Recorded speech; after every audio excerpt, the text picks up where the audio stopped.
Salut les gars, du coup on se retrouve aujourd'hui pour une nouvelle vidéo, c'est-à-dire la semaine 2 de la phase 3 du programme du Raptor, l'expérience sociale.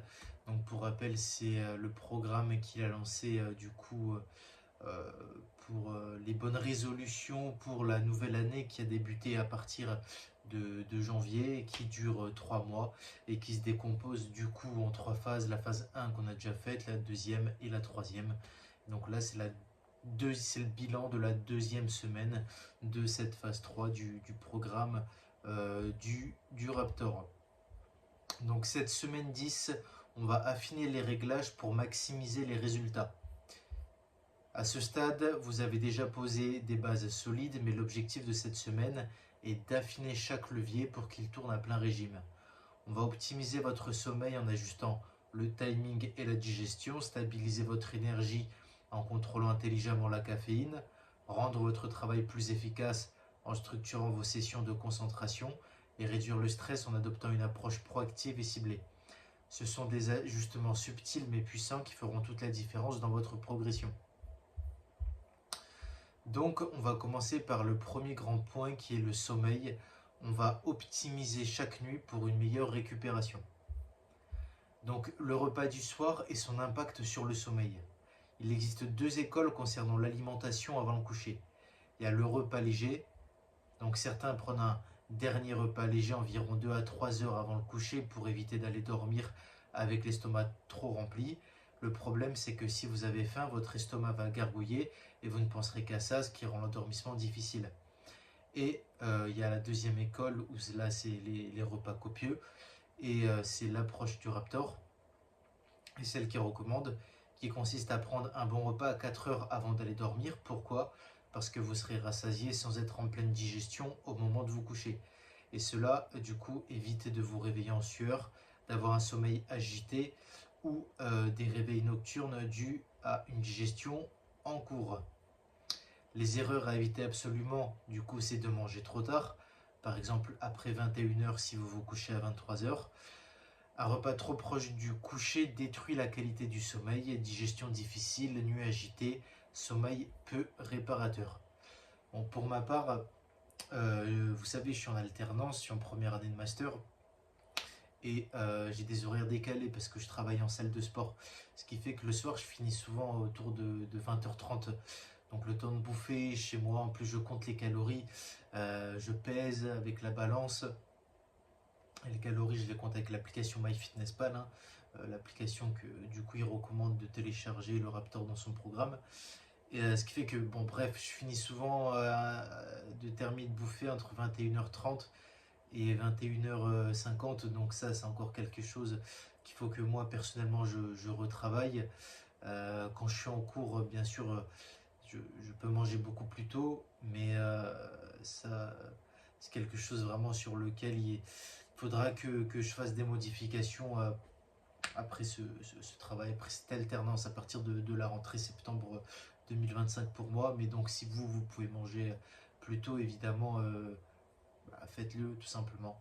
Euh, comme manger à des horaires normaux, comme toutes les personnes lambda entre 19 et 20 heures. Ensuite, l'alcool, je ne vais même pas m'attarder dessus, mais si vous avez encore le moindre doute sur la nocivité de l'alcool sur le sommeil, je vous le dis, c'est une catastrophe, pas d'alcool avant de dormir.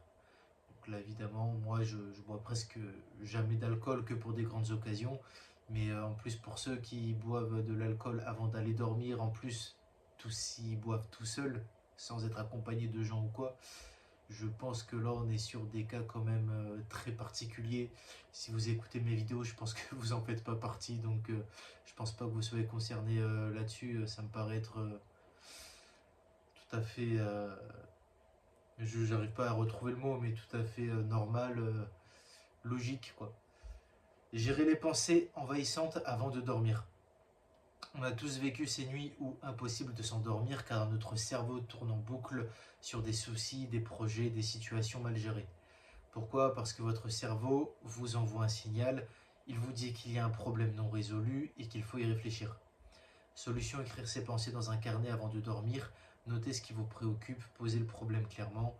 chercher des solutions et des pistes d'amélioration. Pourquoi ça marche? Quand un problème est écrit, il devient plus clair. Votre cerveau perçoit que la situation est prise en main, ce qui réduit le stress et l'anxiété. Au lieu d'avoir une boucle mentale infinie, vous structurez vos pensées, vous rassurez votre cerveau. Cette technique fonctionne particulièrement bien après une journée stressante où vous sentez que vous ruminez certaines choses en boucle. Moi, personnellement, je n'écris jamais mes pensées dans un carnet avant d'aller dormir, mais par contre, tous les soirs, justement après manger, si vous voulez, je check 4 choses de ma journée pour savoir si je les ai bien réalisées. Je check mon jeûne, puisque je suis en jeûne intermittent, je vérifie si j'ai bien fait 16 heures de jeûne. Voilà.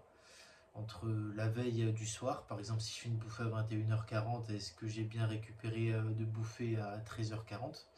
Ensuite, je regarde si j'ai bien fait 10 000 pas. Donc, la première séance, c'était jeûne. Ma deuxième barre, c'est sport. Je regarde si j'ai fait ma séance de sport plus les 10 000 pas. Ma troisième session, c'est les finances. Chaque jour, je consulte mes différents comptes bancaires pour regarder les dépenses que j'ai eues dans la journée et je comptabilise le total de mes dépenses à la journée pour mes comptes. Et le quatrième palier que je me fixe, c'est le café. Ne pas dépasser 400 mg par jour. Je compte la dose de caféine que j'ai eue dans ma journée pour ne pas avoir le sentiment de résistance. Mais ça, le café, on va y revenir plus tard dans la vidéo. Mais voilà, vous n'êtes pas forcément obligé de noter toutes vos idées sur le papier. Moi, ce que je fais, c'est que je note mes objectifs pour savoir si chaque jour, voilà, comme je vous ai dit, sur ces 4 thèmes-là, j'ai réussi ou pas. Ensuite, le lit est réservé à 2 choses, dormir et les relations de couple. Le problème des distractions. Beaucoup de gens regardent Netflix, jouent aux jeux vidéo, scrollent sur leur téléphone dans leur lit. Résultat, le cerveau ne fait plus l'association lit égale sommeil, mais lit égale activité. Ce qu'il faut faire, évitez absolument téléphone, PC, télévision, console. Bon, moi j'ai pas de télé, donc c'est réglé. À la limite, vous pouvez lire un livre pour vous endormir, mais c'est la seule exception. Si vous êtes dans une petite chambre, faites preuve de discipline. N'utilisez pas votre lit comme un canapé. Donc oui, moi j'utilise en effet mon lit que pour aller dormir. Je fais rien d'autre dans mon lit. Je fais mon lit tous les matins. Et c'est tout quoi. Après, moi je lis bien sûr avant d'aller dormir toujours une demi-heure.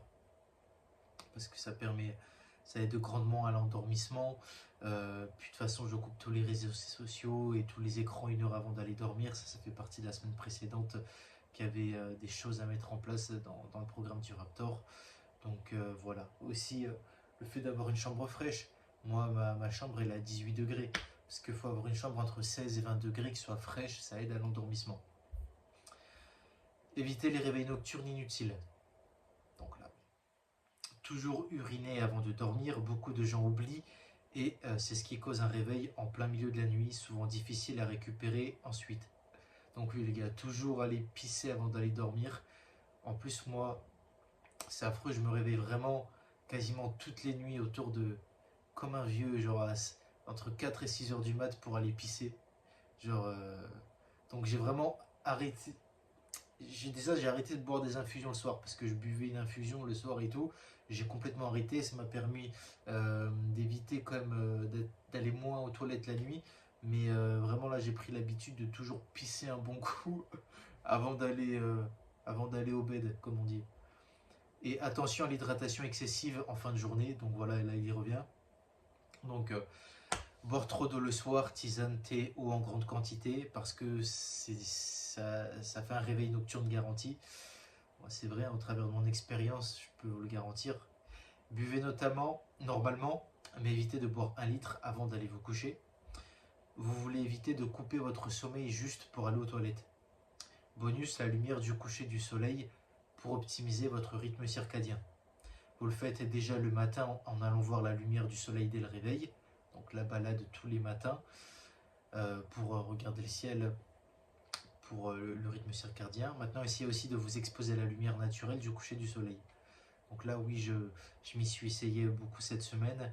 Bon, c'est vrai que c'est en bonus, hein, parce que moi, quand je finis tard le boulot, comme je vous ai dit, après, c'est pas à 22 heures que je vais faire ma balade, mais en tout cas, tous les matins et tous les midis après le déjeuner, je le fais. Pourquoi? Cela envoie un signal au cerveau que la journée se termine, ce qui régule la production de mélatonine. Votre corps comprend mieux la transition jour-nuit et vous vous endormissez plus facilement. Application concrète, si possible, sortez dehors pendant 5 à 10 minutes en fin de journée. Donc pour vous, par contre, c'est tout à fait possible, puisque j'imagine, enfin pour ceux en tout cas qui sont pas en horaire décalé, après manger justement, en plus ça vous permet de digérer, en plus de réguler votre rythme circadien, donc c'est vraiment ultra bénéfique. Pas besoin de regarder directement le soleil, mais exposez-vous à la lumière naturelle du ciel. Voilà les gars, pour cette première partie. Deuxième grande partie, l'énergie, maîtriser sa caféine. Donc là on y revient. Cette semaine, nous allons approfondir un sujet crucial pour l'optimisation de votre énergie, la gestion de la caféine. Cet outil puissant peut être un allié redoutable pour votre concentration, votre réactivité et votre performance physique, mais encore faut-il savoir l'utiliser intelligemment. Trop de caféine et vous finissez avec des crashs énergétiques, un sommeil perturbé et une accoutumance qui vous prive de ses bienfaits à long terme. Donc en 1, il faut comprendre la dose optimale de caféine. Donc là, ça rejoint du coup le bilan que je vous disais que moi je fais en fin de journée, de ne pas dépasser les 400 mg par jour. La première règle est d'éviter la surconsommation. La dose journalière maximale recommandée d'environ 400 mg de caféine. Pour avoir un ordre d'idée, un espresso contient 60 à 80 mg de caféine, un double espresso monte à 120-160 mg. Un café filtré contient environ 100 mg. Un thé noir tourne autour de 30 à 50 mg et une boisson énergisante des marques qu'on connaît bien, Red Bull, Monster, tout ça, peut contenir entre 80 et 150 mg. L'objectif est d'éviter les abus qui mènent à une accoutumance, ce qui signifie que vous aurez besoin de toujours plus de caféine pour ressentir ses effets. Donc si vous en arrivez là, la seule solution sera de passer par une période de sevrage qui peut durer 1 à 3 mois. Autant ne pas en arriver à cette extrémité. Voilà les gars, c'est pour ça que je vous ai dit que moi tous les soirs je fais très attention à calculer ma dose de caféine pour ne pas dépasser justement ces 400 mg.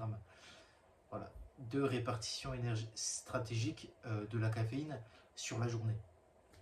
La deuxième règle, c'est de répartir du coup la caféine de manière stratégique pour maximiser ses effets.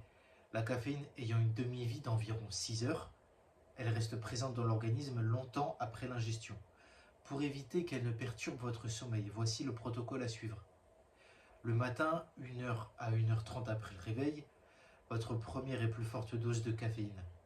Cela permet d'attendre la baisse naturelle du cortisol et d'optimiser l'effet du caféine. Par exemple, un café Raptor Nutrition plus Berserk Limitless, ça fait à peu près 150 mg de caféine au total. Donc moi, ce que je fais, j'avais fait une vidéo sur ma chaîne YouTube sur la routine matinale, mais le fait de faire tout ce que j'ai à faire, si vous voulez, mon premier café, je le prends environ 1h30 à 1h40 après le réveil. Et justement, ça permet au cortisol, le cortisol qui est l'hormone du stress, qui est produite naturellement par votre corps, de se mettre en place. Parce que si vous voulez, quand vous buvez de la caféine, elle va inhiber le cortisol. Et le cortisol qui vous réveille. C'est pour ça qu'il faut vraiment la caféine, prendre vraiment, si vous pouvez, 1h30 après le réveil. Comme ça, le cortisol dans votre corps, il a fait l'effet, il vous a réveillé.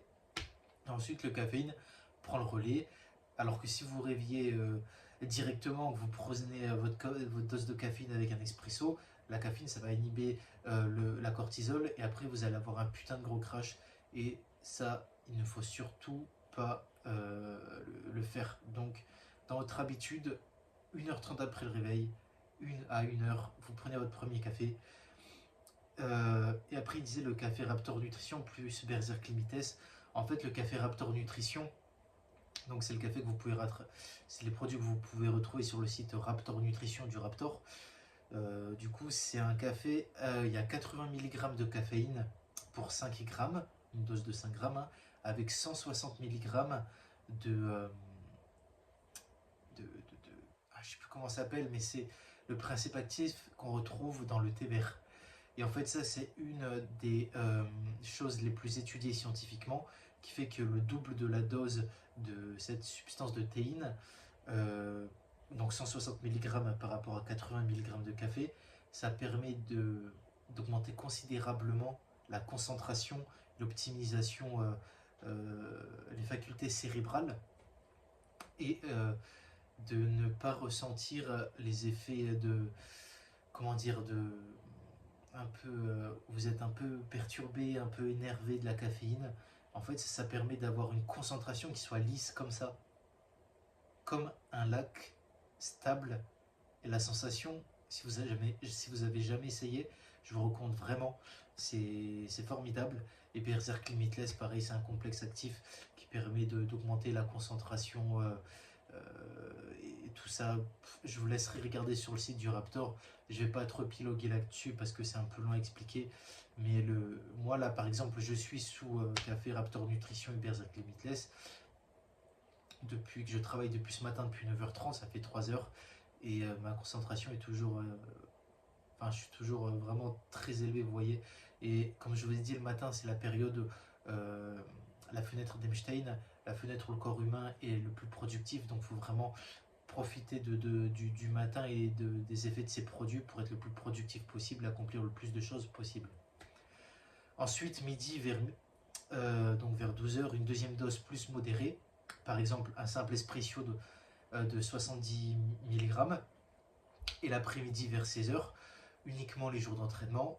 Si vous avez une séance de sport, vous pouvez ajouter une dose de work. Donc ça, c'est le pré-workout de chez Raptor Nutrition. Et Endurance Infinie, pareil, c'est un autre produit de la gamme de Raptor Nutrition qui contient de la caféine. Mais grosso modo, dites-vous que l'optimal, c'est entre 16 et 17 heures, dernier café, dernière dose de caféine. Vous allez prendre votre pré-workout pour ceux qui vont s'entraîner avant la séance de sport. Donc total sur une journée d'entraînement, ça fait à peu près, on est autour des 400 mg de dose recommandée. Et total sur une journée sans entraînement, on est à 300 mg. Donc point crucial, pas de caféine après 16 heures pour préserver la qualité du sommeil. Donc ça, bon. Parce que, comme il a dit, la caféine, ça a une demi-vie de 6 heures. Ça veut dire que 16 plus 6,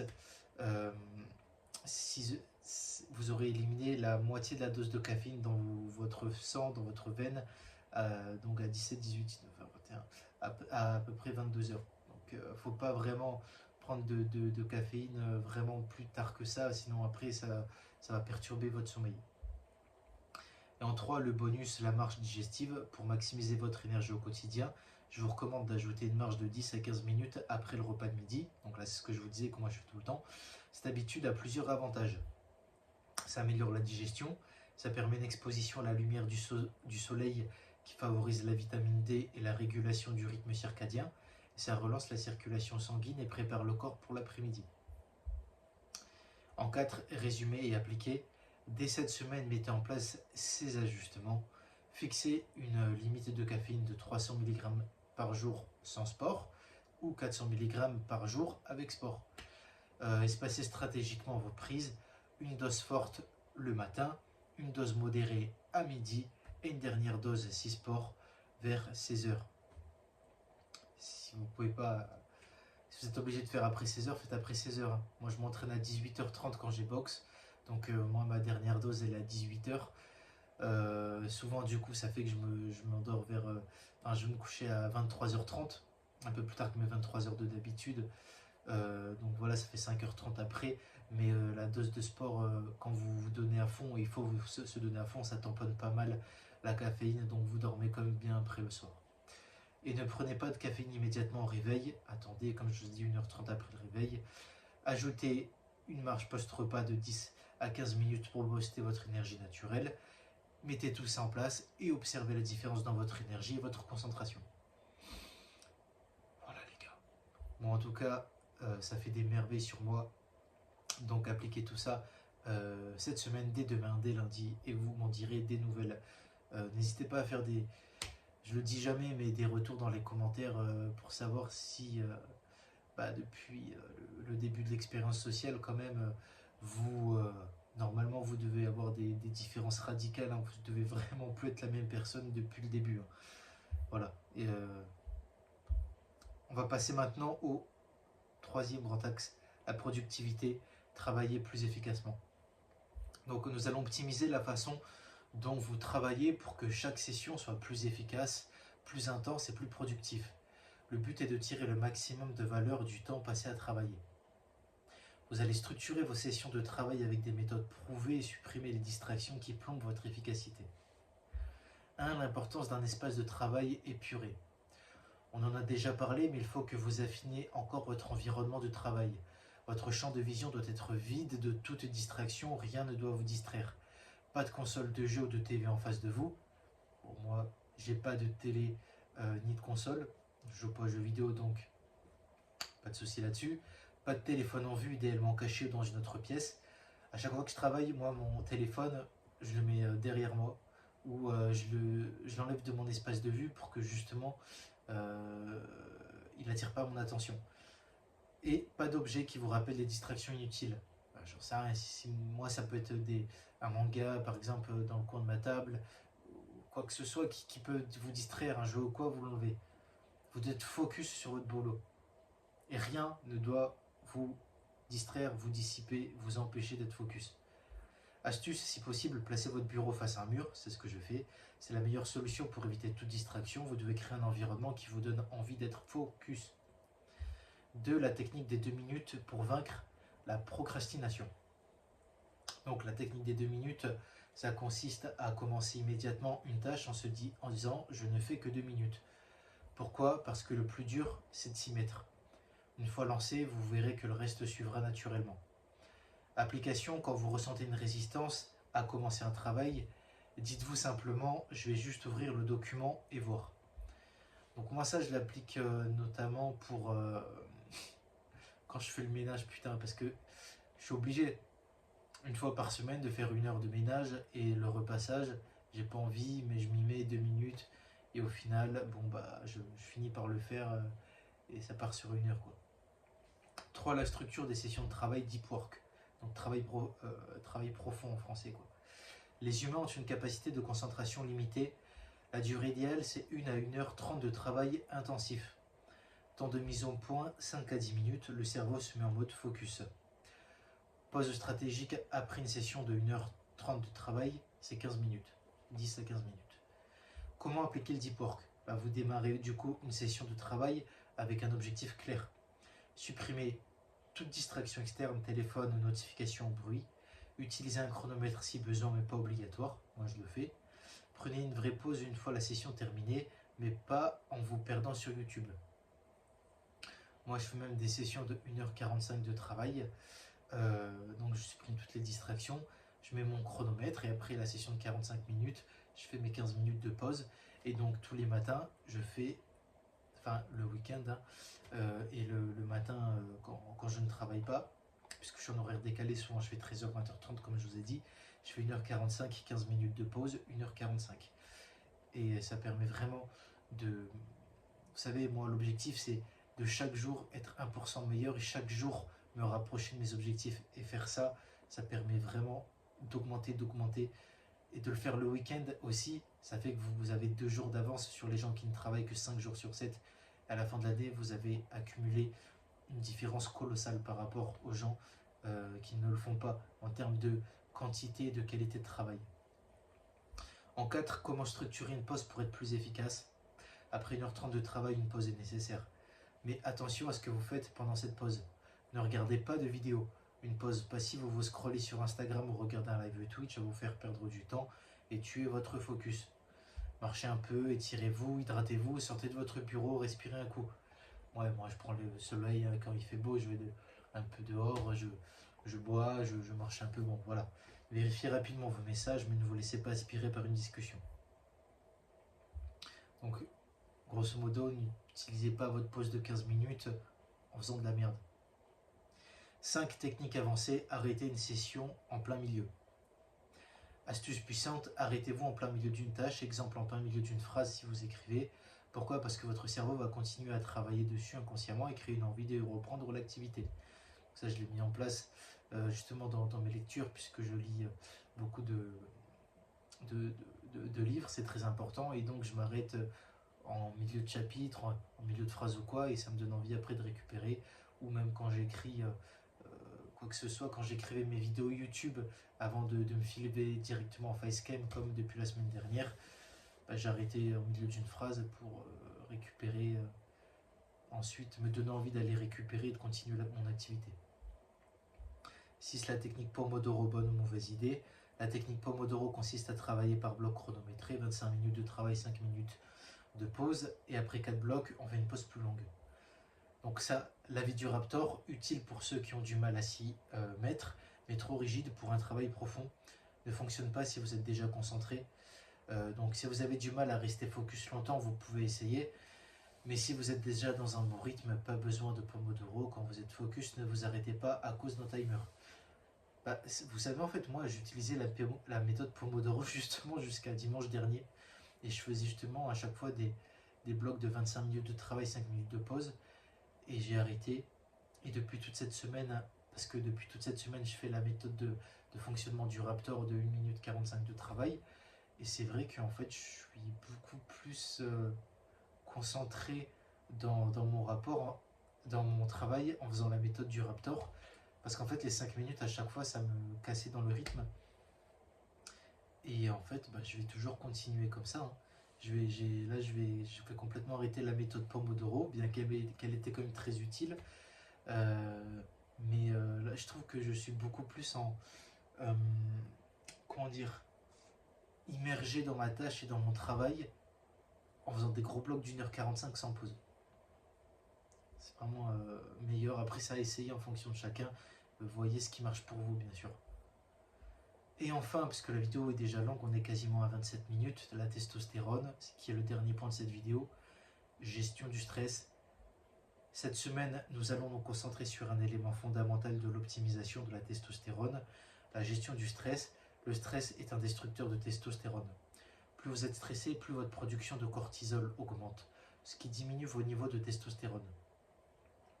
Vous devez donc absolument apprendre à le contrôler. On va structurer votre approche pour éliminer le stress inutile et maximiser votre bien-être hormonal. 1. Alimentation et équilibre hormonal. La base d'un bon équilibre hormonal commence par votre alimentation. Vous suivez déjà vos macros sur MyFitnessPal ou une autre application équivalente et vous avez compris l'importance des protéines. Maintenant, on affine les choses avec les lipides et les glucides. Donc pour rappel, les protéines, il faut 2 grammes de protéines par kilo de poids de corps. Je fais 75 kg, il me faut dans l'optimal 150 grammes de protéines par jour. Donc pour les lipides, vous devez atteindre 1 gramme de lipides par kilo de poids de corps.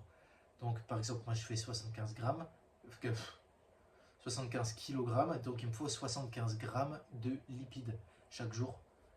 Et les glucides, ils sont essentiels pour éviter un stress corporel chronique.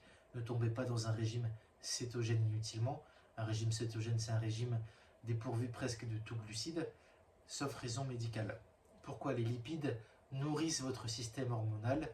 Les glucides évitent une sécrétion excessive de cortisol, qui est l'antagoniste direct de la testostérone. Oui, alors en fait, le cortisol, qui est l'hormone du stress, je vous en ai parlé au début, mais qui est produit naturellement par le corps au réveil, lui, il est bon et il est sain. Mais une production de cortisol trop élevée due à un mode de vie ultra stressant chaque jour, bah ça, c'est très nocif.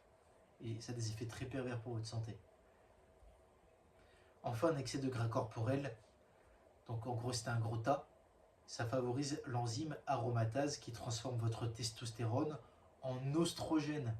Et l'oestrogène, c'est la variante, c'est l'inverse de la testo, mais c'est l'hormone femelle par excellence. Les femmes ont énormément d'oestrogène et n'ont pas beaucoup de testo, et un homme a beaucoup de testo mais pas beaucoup d'oestrogène. Donc restez sec et n'accumulez pas de gras inutiles. En gros, si tu es gros, et bah, tu vas développer plus d'oestrogène, donc tu vas avoir moins de testostérone. Donc en gros, tu vas être tu vas développer des caractères masculins primaires et secondaires, bah, moins importants en fait. Tu seras davantage, tu vas développer davantage des comportements féminins que masculins. D'où l'importance de rester sec, de faire du sport, tout ça. En fait, tout est lié, les gars. 2. Réduction du stress par anticipation. Le stress il vient souvent d'un manque d'organisation et de planification. Du coup, vous devez absolument avoir une vision claire de vos priorités pour éviter la panique. Donc pour cela, calendrier et planification. Utilisez Google Calendar pour noter vos échéances, rendez-vous et tâches importantes. Pour ma part, j'utilise Google Calendar et Apple Calendar. Je note chaque jour les tâches que j'ai à faire. Et ça permet vraiment de vider mon esprit, de noter justement tout ce que j'ai à faire dans mon calendrier et de le faire chaque jour. Et revoyez chaque soir et chaque matin vos tâches du jour et de la semaine. Donc ça, moi, notamment, je le vois dans mon carnet. Parce qu'en plus du Google Calendar, je vous rappelle qu'il faut avoir un carnet avec soi. Hein, ça fait partie du programme du Raptor. Moi, je regarde mon carnet chaque jour, chaque tâche que j'ai effectuée. Et vous savez, je coche en vert chaque tâche que j'ai fait. Et donc à la journée, c'est aussi très satisfaisant de voir que j'ai pu effectuer toutes les tâches avec ma petite coche, mon petit coche vert, qui montre que j'ai vraiment fait tout ce que j'ai dit que j'allais faire. Et faites une liste des problèmes dans une colonne et associez-y une liste de solutions concrètes. Ça, c'est bonus pour moi. Vraiment, si vous avez un problème important, faites une colonne avec votre problème et écrivez vraiment les listes de choses que vous pouvez faire pour pallier à votre problème. Ça va vous vider l'esprit et vous aider vraiment à trouver des solutions. Ça va vous faire fonctionner les méninges, quoi. Excusez-moi, j'ai un peu de mal au bout d'une demi-heure à déblatérer toutes ces paroles. Et lâchez prise sur ce qui n'est pas sous votre contrôle. Vous ne pouvez pas contrôler du coup le passé. Vous ne pouvez pas contrôler les événements extérieurs. Et vous pouvez contrôler en revanche vos actions et réactions. Donc concentrez-vous dessus. Oui les gars, ça sert à rien de se plaindre. Le mec il me fait putain il pleut. Ok, est-ce que tu as un contrôle sur la météo? Non. Est-ce que tu as un contrôle sur le fait que le mec dit je suis dégoûté que Macron soit président? Ouais, ok, mais tu peux rien. Donc arrête de te plaindre, tu te fais chier toi-même à te plaindre. C'est néfaste pour toi et c'est néfaste pour les autres parce que tu dégages une énergie négative alors qu'on n'y peut rien. Alors que vous pouvez contrôler vos pensées et réactions. Je vous ai dit dans ma vidéo il y a un mois, je me suis fait exploser. J'étais de passage à Marseille justement pour un oral important pour les cours. Il y a un mec qui a explosé ma vitre de ma voiture. Il m'a volé mes parfums, mes lunettes de soleil et plein d'autres trucs. Bon. Est-ce que je me suis plaint? À aucun moment les gars je me suis plaint. Et comme je veux dire, je me suis pas plaint en mode putain quel enculé, nanana. J'ai pris sur moi et je me suis dit est-ce que je vais laisser cet enculé qui a brisé ma porte gâcher ma journée? Non. Non. C'est fait et j'ai contrôlé mes pensées, je me suis pas énervé, j'ai continué à travailler tout ça et pour vous dire j'ai récupéré ma voiture hier au garage avec la vitre réparée et tout ça. Donc voilà, ça a été réglé pour moi. C'est des choses qui arrivent. Quand vous avez vraiment des trucs mauvais comme ça qui vous arrivent, contrôlez-vous. Parce que vous avez une action sur votre mindset, ça vous appartient. Donc ne laissez pas les événements négatifs extérieurs vous influencer. Restez bon, juste, dans le droit chemin, c'est ce que Dieu veut. Intégrer la méditation pour baisser le cortisol. La méditation est un outil validé scientifiquement pour réduire du coup le cortisol et améliorer la gestion du stress. Comment faire? Asseyez-vous dans un endroit calme, lancez un chronomètre de 5 minutes, respirez lentement et concentrez-vous sur votre souffle. Et lorsque votre esprit divague, ramenez votre attention à votre respiration. Quand vous commencez à penser à plein de trucs, dites-vous, tu pourras penser, moi c'est ce que je me dis, j'aurai le loisir de penser à tout ce que je dois penser tout le restant de ma journée. Là, c'est pas le moment. Moi, justement, je médite tous les matins entre 5 et 10 minutes. Et c'est vraiment un moment qui me fait du bien et auquel je vide mon esprit. Vous pouvez le faire le matin du coup pour préparer la journée ou le soir pour vous détendre. La méditation renforce aussi votre capacité à réagir avec calme face aux imprévus. Et en 4, ne pas s'attarder sur l'incontrôlable. Beaucoup de gens ruminent sur des sujets qui ne peuvent pas changer. C'est une perte d'énergie et de focus.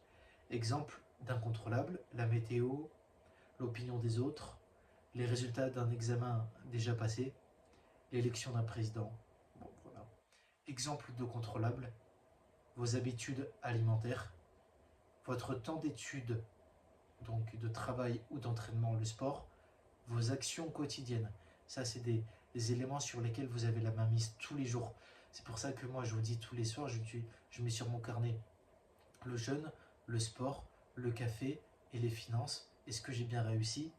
Mes habitudes alimentaires, je ne consomme et n'achète que du bio. Que du bio. Je ferai une vidéo sur... J'ai prévu après l'expérience sociale, puisqu'après cette vidéo, il restera encore 2 semaines d'expérience sociale, de faire des vidéos sur les effets d'une bonne alimentation, des aliments privilégiés pour augmenter la testostérone, tout ça. Mais vraiment, préoccupez-vous des choses sur lesquelles vous avez un impact, sur lesquelles vous avez la main mise. Parce que c'est ça qui vous fait creuser l'écart. C'est ça le plus important. C'est vous, votre santé, votre famille, vos objectifs, vos projets. Tout le reste, on s'en bat les couilles. C'est pour ça que la télé, on s'en bat les couilles. À quoi ça sert de regarder la télé, de se plaindre de telle situation du pays, qu'il y en a qui disent il y a trop d'Arabes dans le pays, c'est la faute des Arabes, tout ça. Mais n'importe quoi. Oui, il y a des fautes qui sont liées à l'immigration étrangère, mais pas que, les gars. Il y a plein de merde, je connais de mecs, plein de mecs qui se disent de droite, mais qui ont des modes de vie, des habitudes de vie, de gauchistes, de décadents, des habitudes vraiment... fermez vos gueules, en fait. Travaillez sur vous, c'est ça le plus important. Aidez-vous et le ciel vous aidera. C'est un adage, les gars, et c'est vrai. J'espère que vous comprenez bien ça. C'est l'essentiel de ce programme, hein, de l'expérience sociale, ce que je vous dis là. Donc apprenez à faire la différence et à ne pas investir d'énergie mentale dans des choses que vous ne pouvez pas influencer. Voilà les gars. Voilà pour cette deuxième semaine de la phase 3 de l'expérience sociale.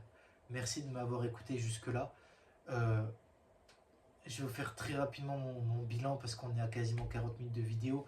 Mais là, moi, je suis à 75 000 pas pour cette semaine. Donc, je suis à plus de 10 000 pas par jour. Pour le nombre de temps passé sur YouTube, je sais pas, j'ai pas regardé exactement, mais je pense que je dois être à 20 minutes, hein, comme toutes les semaines. Donc, je suis très content là-dessus. Évidemment, pour tout le reste, j'ai pas commandé d'Uber Eats, il n'y a pas eu de FAP donc, sur du porn ou sans porn. Donc, je tiens toujours très bien mon bilan de la semaine, hein. J'espère que vous aussi. Et du coup, la semaine prochaine, ce sera la 3e semaine qui est vraiment la dernière semaine de mise en application de cette phase d'optimisation des habitudes, hein, pour développer des habitudes, enfin un mode de vie vraiment productif et creuser l'écart avec les autres, puisque la 4e et dernière semaine du programme du Raptor, ce sera le test final, le grand test. Voilà. J'ai déjà pu lire moi la 3e semaine là ce matin de la phase 3 du programme du Raptor. Il y a des choses très intéressantes encore avant de passer au grand test de la dernière semaine du programme. Ok les gars, excusez-moi, ça a coupé, c'est parce que la vidéo était vraiment énorme, ce qui fait que ça a naturellement coupé. Bref.